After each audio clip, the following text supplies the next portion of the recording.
২৮ বছর পর আর্জেন্টিনা জয় করে কোনো আন্তর্জাতিক শিরোপা। সেখানে একমাত্র গোল আসে ডি মারিয়ার পায়ে। এরপর ৩৬ বছর পর জিতে নেয় বিশ্বকাপ। এমনকি মাঝে আরও একটি শিরোপা যুক্ত করে তারা, যার নাম ফিনালিসিমা। এই ৩ ফাইনালে গোল করেন ডি মারিয়া। এরপর হতেই রোনালদো ভক্তদের দাবি, ডি মারিয়া নাকি লিওনেল মেসিকে একটি আন্তর্জাতিক ক্যারিয়ার দিয়েছেন। এর আগে মেসি ছিলেন ফ্লপ, ডি মারিয়ার কারণেই মেসি নাকি জাতীয় দলে পুরস্কার পেয়েছেন। অন্যদিকে রোনালদো নাকি ওয়ান ম্যান আর্মি, একাই নিজের দলকে টেনে নিয়ে যান, এমনকি এনে দিয়েছেন ২টি শিরোপা।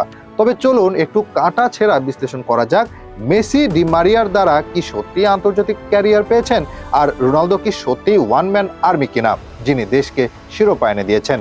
প্রথমে মেসির 4টি আন্তর্জাতিক শিরোপার দিকেই চোখ দেওয়া যাক। ২০২১ সালে জয় করেন কোপা আমেরিকা। সেখানে পুরো টুর্নামেন্টে ফাইনালে 1 গোল ও আসরের বাকি সময় জুড়ে একটি অ্যাসিস্ট করেন ডি মারিয়া। এটাই তার পারফরমেন্স। একই টুর্নামেন্টে লিওনেল মেসি করেন 4 গোল 5 অ্যাসিস্ট। টুর্নামেন্টের সেরা খেলোয়াড়, গোল্ডেন বুট সব জয় করেন তিনি। নিঃসন্দেহে ডি মারিয়ার অর্জনকে ছোট করার নেই কোনো সুযোগ। তবে পরিসংখ্যান স্পষ্ট, ডি মারিয়া ফাইনালের হিরো হলেও টুর্নামেন্টের হিরো মেসি। ফিনালিসিমায় ৩-০ গোলে জয় পায় আর্জেন্টিনা। সেই ম্যাচে ডি মারিয়া 1 গোল করলেও 2 অ্যাসিস্ট করে ম্যাচ সেরা ছিলেন মেসি। যে খেলোয়াড় ম্যাচ সেরার পুরস্কার জয় করবেন, স্বাভাবিকভাবেই তিনি দলকে কাঁধে বয়ে বেরিয়েছেন। তাকে কেউ কাঁধে বয়ে বেরিয়েছে সেটা বলার মতো অযৌক্তিক আর কিছু নেই। এবার আসি বিশ্বকাপের দিকে। সেখানে ফাইনালে একটি গোল করেন ডি মারিয়া। গ্রুপ পর্বে মেসির গোলে অ্যাসিস্ট করেন তিনি।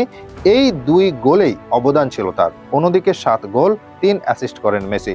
ফাইনালেও 2টি গোল করেন লিও। টুর্নামেন্ট সেরা খেলোয়াড় হন তিনি। বিশ্বকাপে ডি মারিয়ার অর্জনকে ছোট করার নেই কোনো সুযোগ। তবে মেসি যে এখানেও সুপারস্টার, নেই কোনো সন্দেহ। শুধু 2024 কোপায় ব্যক্তিগত পর্যায়ে কিছু জয় করতে পারেননি মেসি।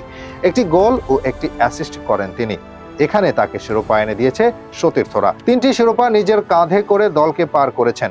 অথচ রোনালদোর ভক্তদের দাবি, মেসিকে তার সতীর্থরা ক্যারি করেছে। এবার আসা যাক রোনালদোর ব্যাপারে। তিনি জিতেছেন 2016 ইউরো ও 2019 নেশনস লিগ। 2016 ইউরোয় 7 ম্যাচের মাঝে মাত্র 2 ম্যাচে গোল ও অ্যাসিস্ট করেন তিনি।